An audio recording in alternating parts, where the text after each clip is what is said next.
Now, the worst kind of regret is maybe the kind that comes from something you didn't do. Just ask Navid Kavari. Now, his family came to Canada from England and Iran before that when he was pretty young.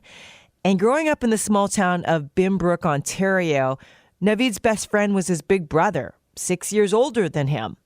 Whenever his big bro did and wherever he went, Navid was sure to follow, which, when he was about 7 years old, led to a particularly regretful experience.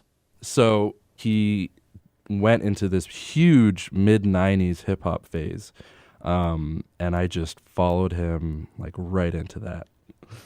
And so my brother decided that the next course of action to fit in to this small town was to enter us into a community recital. And we would perform an original hip-hop composition that he had put together. And both my brother and I and a friend who he had recruited would perform dance moves, and we would sing his raps.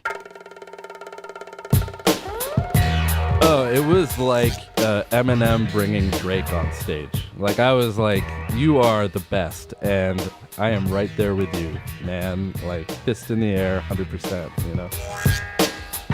So we rehearsed like crazy. Like, we're talking like hours, like dance moves and practicing our raps. And then the day of the recital came, and I remember stepping into that hall, and I felt wrong. Like, everything felt wrong.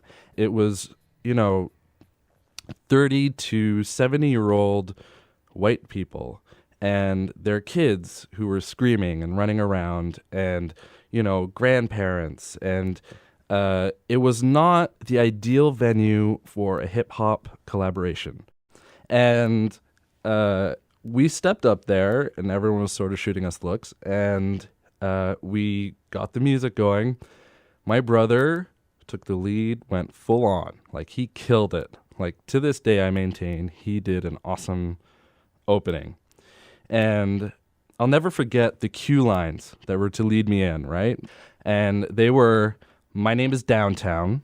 I'm the best around, from the east to west, to the ghetto to the uptown. I don't care what other people talk about. It's not coming from my posse's mouth." And my brother swiveled his head and looked at me, and it was like, okay, time to go. And I froze. I totally froze.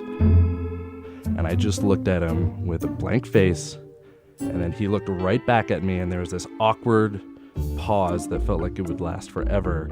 And I was 7, right? I did what any 7-year-old would do. I took 2 steps back, I wrapped myself in the Ontario flag, and I made a whinnying noise that I can't reproduce. I don't know how to reproduce it. I wish I could, but I just whinnied.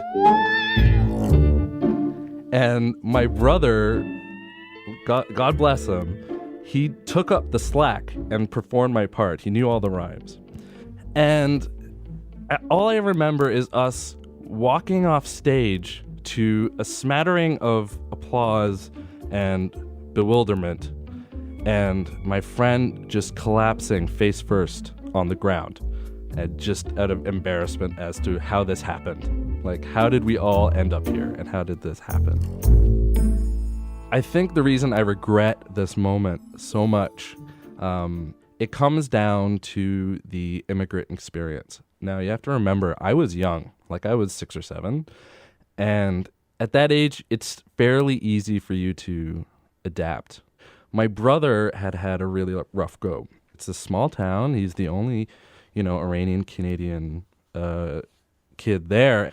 And so he was pretty heavily bullied throughout his teen years. And he had worked so hard on this performance that in retrospect, I can see that it was kind of a statement for him of like, this is what I can do, like this is what I can give to the world, right? And I had just blown it completely. I blew this huge opportunity for him to kind of show his talent, and I remember wrapped up in this flag, whinnying in the corner.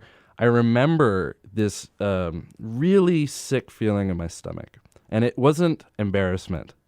It was regret. It was, I let him down. I felt terrible. But this is the type of guy my brother is. By the next week, we were working on other stuff.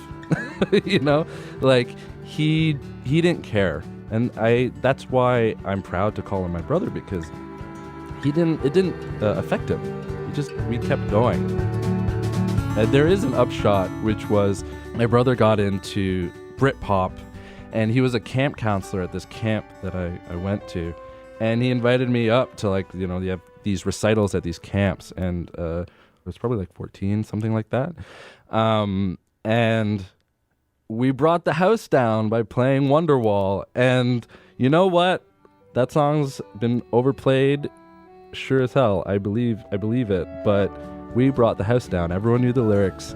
And, like, in my heart at that moment, I was like, we're redeemed. Like, it's all good.